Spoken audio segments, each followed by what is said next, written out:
라디오 문학관 세계 단편 소설 50선 조지 오웰 원작의 동물 농장 6부작 두 번째 시간입니다.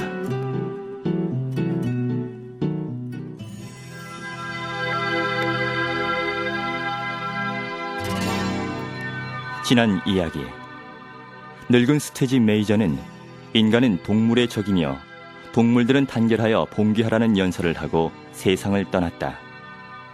그 후 지도자가 된 돼지들은 동물주의 사상을 만들고 봉기를 준비하지만 계획에도 없던 봉기가 굶주린 동물들로부터 시작되고 성공을 하게 된다.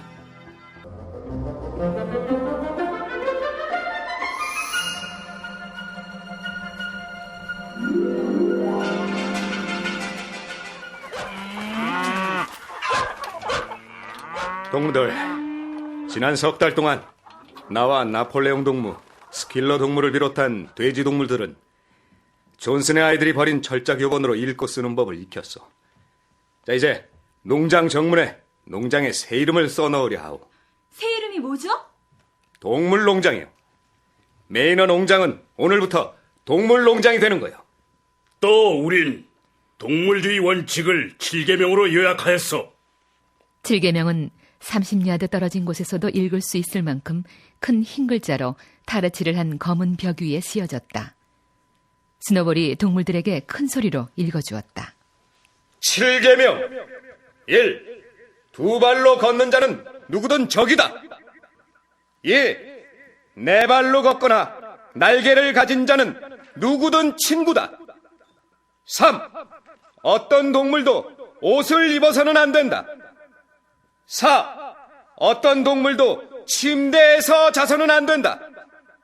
5. 어떤 동물도 술을 마셔서는 안 된다. 6. 어떤 동물도 다른 동물을 죽여서는 안 된다. 7. 모든 동물은 평등하다. 동물들은 모두 고개를 끄덕이며 완전히 동의했고, 좀 더 현명한 동물들은 즉석에서 7계명을 외우기 시작했다.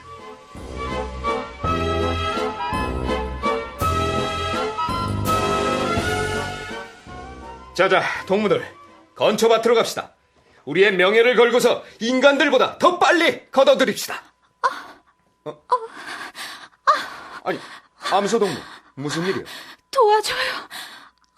24시간 동안 우유를 차지 않아서 젖이 심하게 불었어요. 너무 괴로워요. 저, 양동이를 가져오시오. 우리 돼지들이 발굽으로 우유를 짜봅시다.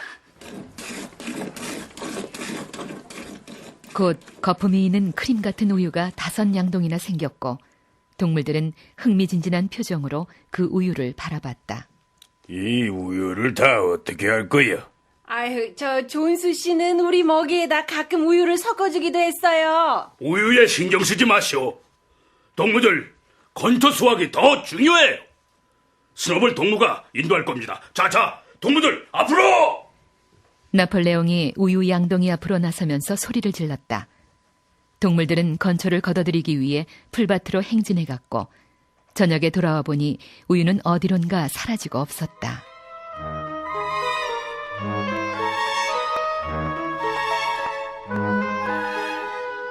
건초를 걷어들이기 위해 그들이 얼마나 애쓰고 땀을 흘려야 했던가. 그러나 그들의 노력은 그만한 보상을 받았다. 수확량이 기대했던 것보다 훨씬 더 성공적이었던 것이다. 이리야, 동무! 돌아, 동무! 말들은 제 몸에 제초기와 썰애를 달고 뒤따르는 돼지와 함께 꾸준히 들판을 빙빙 돌았다. 제일 약한 동물들까지 모든 동물들이 건초를 뒤집고 거두어들이는 일에 참여했다. 오리와 암탉마저 하루 종일 햇볕 속을 왔다 갔다 하며 부리로 한 줌씩 건초를 날랐다. 동물들은 상상도 못할 만큼 행복했다. 입에 넣는 먹거리는 더없이 달콤했다.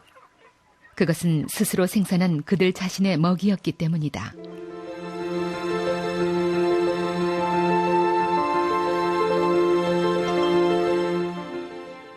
그러나 그들은 여러 가지 문제에 부딪혔다.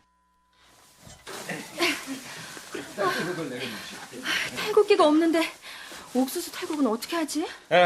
방법이 있어. 다들 옥수수를 밟으시오. 스노볼 동무 말대로 옥수수를 밟읍시다. 어서요. 자, 이제 옥수수대에서 떨어진 알갱이를 후후 불면 껍질이 날아갈 겁니다. 지혜로운 돼지와 엄청난 힘을 가진 복서가 공경을 헤쳐나갔다. 복서는 모든 동물들에게 경탄의 대상이었다. 존스 시절에도 열심히 일하는 말이었지만 이제는 농장의 모든 일이 그의 튼튼한 어깨에 걸려있는 것처럼 보일 때도 있었다. 복서동무, 이 힘든 일을 동물들이 해낼 수 있을까요? 스노볼 동무, 내가 30분 일찍 일을 시작하고 더 열심히 할 테니까 아무 걱정 말아요. 다른 동물들도 자기 능력에 따라 일을 했다. 어느 누구도 도둑질은 하지 않았으며 아무도 자기에게 돌아오는 배급량에 대해 불평하지 않았고 싸우고 질투하는 일들도 거의 사라졌다. 그러나 나이 많은 당나귀 벤자민은 봉기 후에도 전혀 달라지지 않았다. 벤자민 동무, 존슨 씨가 없어진 지금이 더 행복하죠? 당나귀는 오래 산다네. 죽은 당나귀 본 적 있나? 그는 존수 시대와 똑같이 느릿느릿 완고한 태도로 일했고 봉기 자체나 그 결과에 대해 아무 의견도 표명하지 않았다.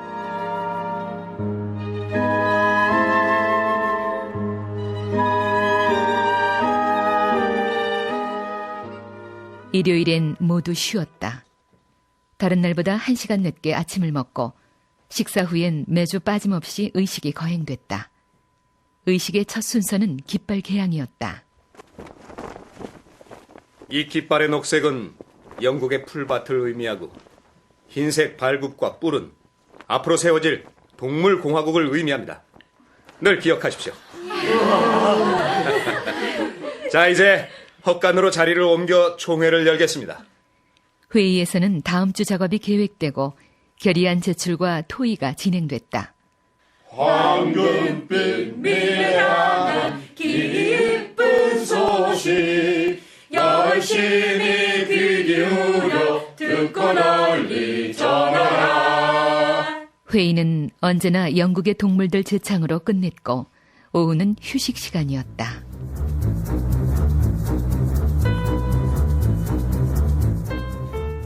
돼지들은 마구간을 그들의 본부로 정하고 저녁마다 이곳에 모여 농장집에서 가져온 책을 보며 대장간일, 목수일 등 필요한 기술을 연구했다. 스노볼은 다른 동물들을 동물위원회로 조직해 나갔다. 암탉은 달걀 생산위원회를, 암소는 깨끗한 꼬리 동맹에 가입하도록 권유하고 쥐와 토끼를 길들일 야생동물 재교육위원회도 꼭 필요하지. 하지만 스노볼의 계획은 대부분 실패로 돌아갔다. 그럼에도 불구하고 읽고 쓰기 학습반은 큰 성공을 거뒀다. 가을 무렵 농장 동물들은 거의 모두가 조금씩은 문자를 깨쳤다. 염소 뮤리엘은 쓰레기 더미에서 주워온 신문을 읽어주기도 했다. 복서, 아직도 ABCD만 쓰고 있어요? 클로버, 잊지 않으려면 연습해야 돼. 당신은? 알파벳은 다 아는데 붙여서 읽을 줄은 몰라요. 그 밖의 동물들은 A자 이상 배울 수 없었다. 양과 암탉, 오리처럼 둔한 동물들은 7계명도 외우지 못했다. 스노볼은 고심한 끝에 한마디의 격언으로 7계명을 요약했다. 네 발은 좋고 두 발은 나쁘다. 이 한 줄 속에 동물주의의 원리가 모두 포함되어 있어.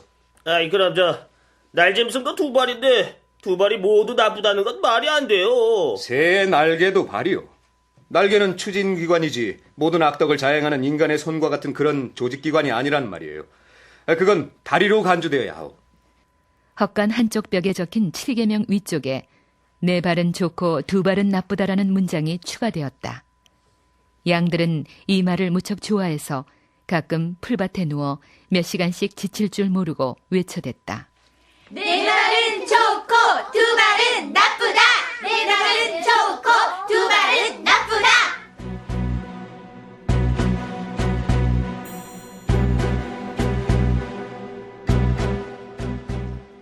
나폴레옹은 스노볼의 위원회에 대해 냉담했다. 다 큰 동물을 교육하는 게 의미가 없다고 생각한 나폴레옹은 어린 것들을 교육하는 일이 더 중요하다고 여겼다. 얼마 후 안케 제시와 블루벨이 새끼 9마리를 낳았다. 제시, 블루벨, 이 아이들의 교육은 내가 책임지도록 하겠소. 네? 하지만 눈도 제대로 뜨지 못한 어린 것들을... 아무 걱정하지 마시오. 내가 훌륭하게 잘 교육시킬 테니까. 그는 마구간 위에 사다리가 있어야 올라갈 수 있는 다락으로 강아지들을 옮긴 다음 외부로부터 그들을 철저히 격리시켰고 동물들은 다락에 강아지가 있다는 사실조차 잊어버렸다.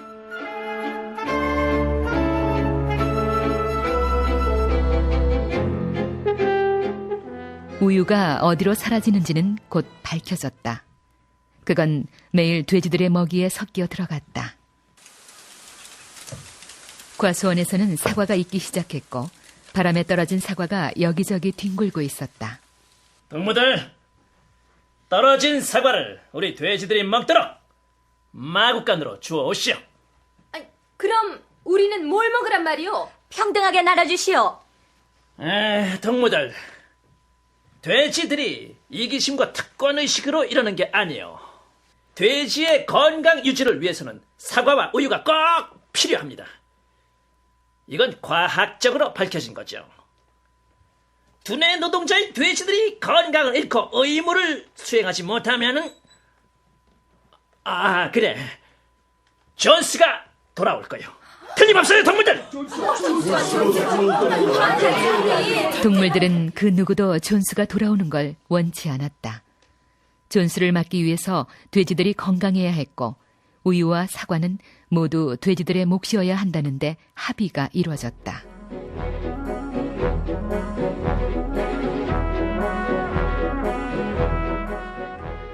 늦여름이 되었을 때 동물농장에 관한 소식은 영국 땅 반쯤까지 퍼졌다.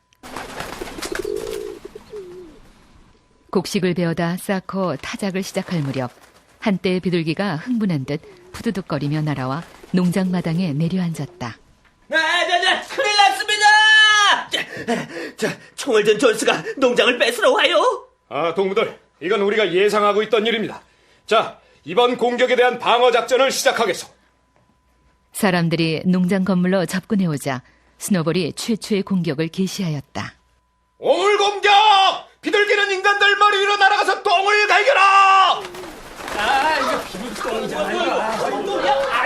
우리 공격 실시! 거위는 달려가서 인간들을 쪼아라! 몽둥이로 거위를 쫓아라! 인간들은 몽둥이로 쉽게 거위를 쫓아냈다. 그러자 스노볼의 두 번째 공격이 시작되었다. 스노볼은 염소 뮤리엘, 당나귀 벤자민과 양떼를 이끌고 선두에 서서 사람들을 찌르고 받고하며 공격했다. 벤자민은 그 작은 발굽으로 사람들을 쳐서 때려 눕혔으나 몽둥이를 들고 징박은 장화를 신은 인간은 힘겨운 적이었다. 후퇴하라! 후퇴하라! 인간들은 달아나는 동물들을 무질서하게 쫓기 시작했다. 그게 바로 스노볼이 의도한 작전이었다. 인간들이 마당으로 들어서는 순간 매복해 있던 말 3마리와 암소 3마리 그리고 돼지들이 인간의 뒤를 막아섰다. 공격하라!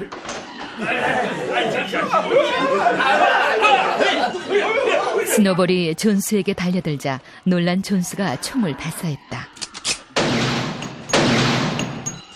총알은 스노볼 등에 핏자국을 내며 스쳐가 양을 쓰러뜨렸다. 스노볼은 지체하지 않고 내달아 15스톤이나 되는 몸으로 존스의 다리를 들이받았다. 존스는 똥꼬름더미에 가서 처박혔고 총은 허공으로 날아갔다. 가장 무시무시한 건 복소의 전투 장면이었다. 그는 뒷발로 일어서서 쇠 발굽에 달린 거대한 앞발로 발길질을 하고 있었다. 그의 첫 일격은 폭스우드에서 온 마부의 머리를 쳐서 진흙바닥에 쭉 뻗게 만들었고 이 광경을 본 사람들은 공포에 질려서 도망치기 시작했다. 인간들은 공격을 시작한 지 5분도 안 돼서 왔던 길로 치욕적인 후퇴를 하고 말았다.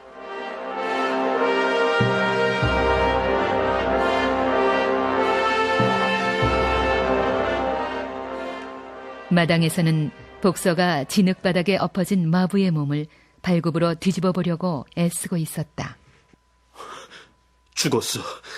이럴 생각은 아니었는데 새 발굽을 차고 있다는 걸 잊었어. 일부러 이런 게 아니란 걸 누가 믿어줄까? 감상은 금물이요, 동무.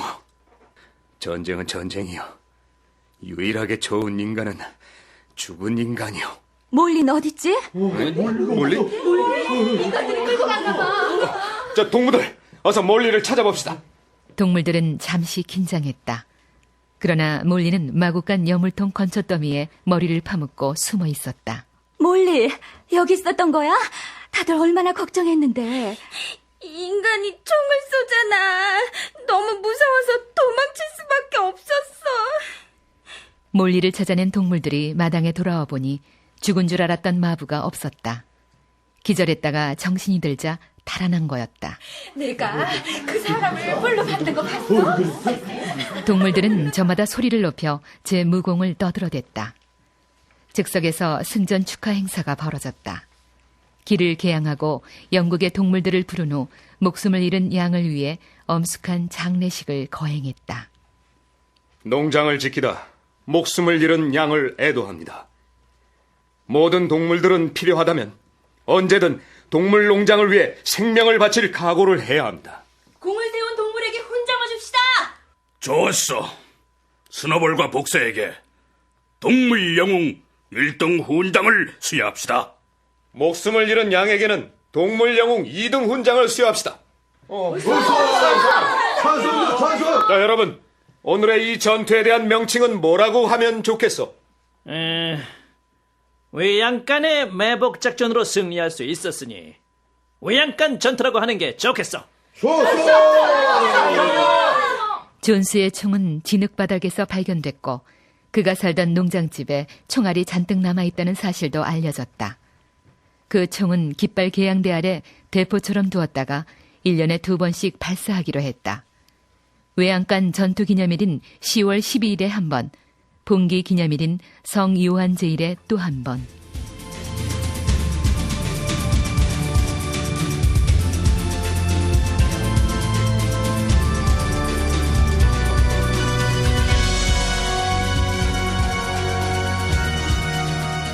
라디오 문학관 세계 단편 소설 50선, 조지 오웰 원작의 동물 농장 2부를 들으셨습니다. 1917년 2월 혁명에서 1943년의 테헤란 회담에 이르기까지 구소련의 역사를 재현하며 스탈린의 독재를 비판한 작품 동물 농장은 탈고 후 1년 반이 지나서 출간됐다고 합니다. 이 작품의 출간이 늦어진 이유는 무엇인지 숙명여대 영문학과 박인찬 교수의 도움 말씀 듣겠습니다. 정확히 말씀드리면 애니멀팜 동물농장은 1944년 2월에 탈고됐어요. 그러니까 이때 글을 다 쓰고 출판하려고 했는데 그 당시에는 곧바로 출판을 못했습니다. 그 이유는 아시다시피 2차 대전 당시 연합군을 중심으로 독일과의 어떤 전쟁이 벌어지고 있었죠. 그런데 동물농장의 내용은 상당 부분 스탈린 체제의 그 소련 사회주의를 비판하는 글이어서 연합군의 당시의 연합군의 일부였던 소련을 겨냥한 비판적인 책이 나온다는 것은 미국이나 영국으로서는 상당히 곤혹스러운 일이었죠. 그래서 출판 자체는 1년여가 지난 1945년 8월쯤에 출판되었는데 재미있는 것은 2차 대전이 끝나면서 미국과 소련의 관계가 냉전으로 치닫는 어떤 서로 상당한 긴장의 관계가 되면서는 오히려 동물농장이 미국의 입장에서 너무나 반가웠던 책 중에 하나입니다. 그래서 잘 팔린 이유 중에 하나였던 것도 같습니다.